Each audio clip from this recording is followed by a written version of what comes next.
माटी मेरा देश अभियान की शुरुआत हो गई है। अमित शाह ने इसका आगाज किया है। केंद्रीय मंत्री अनुराग ठाकुर इस कार्यक्रम में मौजूद हैं। क्या कह रहे हैं आपको सुनाते हैं। मोदी जी के नेतृत्व में अमित भाई शाह ने 370 तरीके को सदा के स्वागत करने। हमारे सेना के वीरों ने कहा था, खंड खंड हो जाऊंगा, अखंड भारत मेरा बना रहे। खंड खंड हो गए, जीवन अपना देश के लिए समर्पित कर दिया, वापस मिट्टी में मिल गए, लेकिन उनके लिए स्मारक भी कोई नहीं बना पाया।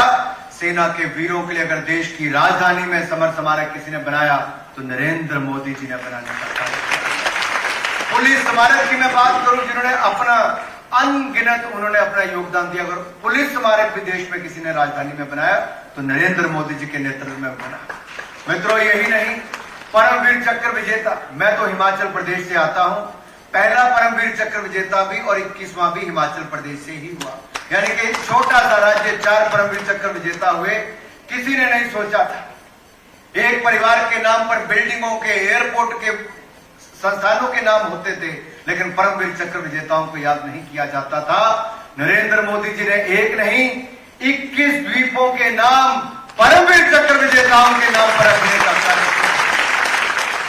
और यही नहीं, हमारे स्वराज सीरियल डीडी पर प्रधानमंत्री मोदी जी की सोच है, उन लोगों को याद किया गया जो दशकों तक, सैकड़ों वर्ष पहले भी भारत के बहुत बड़ी योगदान किया। नेताजी सुभाष चंद्र बोस जी के नाम पर राष्ट्रीय पुरस्कार की शुरुआत की। उनकी नेताजी सुभाष चंद्र बोस की क्लासिफाइड फाइलों को खोला गया। आजाद हिंद फौज का म्यूजियम लाल किले पर बना। मैं सब युवाओं से कहता हूं, जाकर देखिए क्या शानदार काम हुआ है।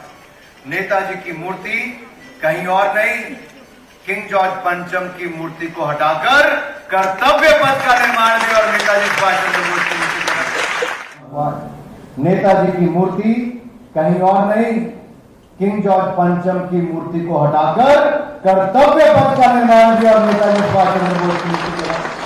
बाबा साहब अम्बेडकर हमारे संविधान निर्माता को पंचप्रण, अगर हम आज पंचप्रण की बात करते हैं तो बाबा साहब अम्बेडकर के पंच तीर्थ विकसित करने का काम भी देश में किसी ने किया और इंग्लैंड में भी किया तो नरेंद्र मोदी जी ने किया है।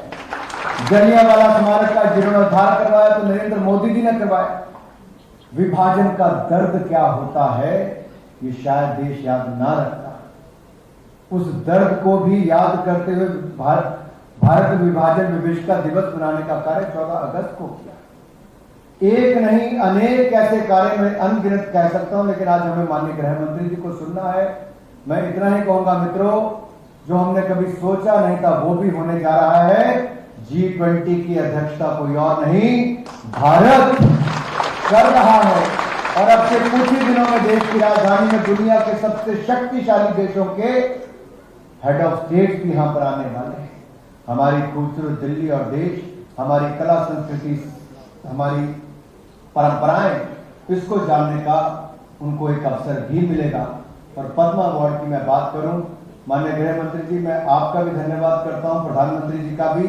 वो गरीब कभी सोचता नहीं था, वो दूर सुदूर गांव में रहने वाला कभी सोचता नहीं था, जिसने अपना जीवन माटी को बचाने के लिए, पेड़ों को लगाने के लिए, पानी के स्रोत को बचाने के लिए, कला संस्कृति को बचाने के लिए लगा दिया हो, उसने कभी अपेक्षा नहीं की थी पद्म अवार्ड की। लेकिन मोदी सरकार में उस दूर सुदूर ग्राम के व्यक्ति को भी पद्म अवार्ड देने का काम किया गया है।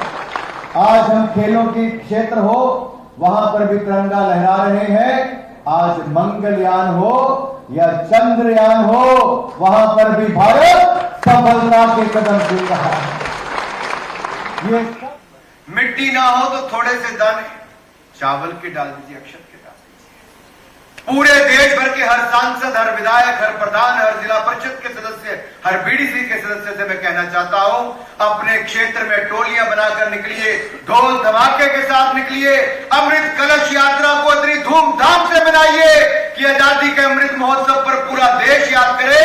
स्वर्णिम काल में जब हम जाएंगे तो याद करें कि आजादी के 75वें साल में हम सब लोगों ने ऐसी अमृत कलश यात्रा निकाली थी कि अमृत काल की शुरुआत पूरे ढोल नगाड़े के साथ भारत को विकसित भारत बनाने की शुरुआत हुई थी और उसका आज उद्घोष किसी और ने नहीं, माननीय गृह मंत्री जी ने किया है। एक बार फिर आपका बहुत बहुत स्वागत और बहुत बहुत धन्यवाद। बोले भारत माता की, भारत माता की, भारत माता की, वंदे वंदे। इसके हाथ नहीं उठे, मुझे पता है बैठने की जगह बहुत कम है, कुर्सियां भी खत्म हो गई, आपको जमीन पर बैठना पड़ रहा है, पर यही युवाओं का जोश है। आपने कहा जाएंगे नहीं, गृह मंत्री जी से मिलकर जाएंगे। सर, यही देश का भविष्य है जो देश की माटी के लिए और देश के लिए मर मिटने के लिए तैयार है। तो बोले भारत माता की। ऊपर वाले भी भाई साहब हाथ ऊपर उठा के देखिए, भारत माता की, भारत माता की, वंदे वंदे वंदे। बहुत बहुत धन्यवाद।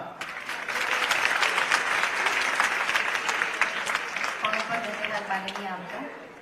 धरती की पूरी परिधि पर संवेद स्वरों में गर्जन है, धरती की पूरी परिधि पर संवेद स्वरों में गर्जन है, पाताल व्योम के क्षितिजों में भारत का जय जय वर्धन है। मनभाव विहल हो जन जन का, जिस जगह तिरंगा लहराए, श्रद्धा से नयन तरल होवे, हर शीश नमन से झुक जाए, हर शीश नमन से झुक जाए। कानों में गूंजते ही वंदे मातरम, गर्व से सभी का सीना तन जाता है। और बात जब देश की अखंडता की हो तो यहाँ पर बच्चा बच्चा भी भगत सिंह बन जाता है। ऐसी है इस मिट्टी की तासीर। मिट्टी एंथम के बारे में आपको बताना चाहूंगी कि इसे संगीत दिया है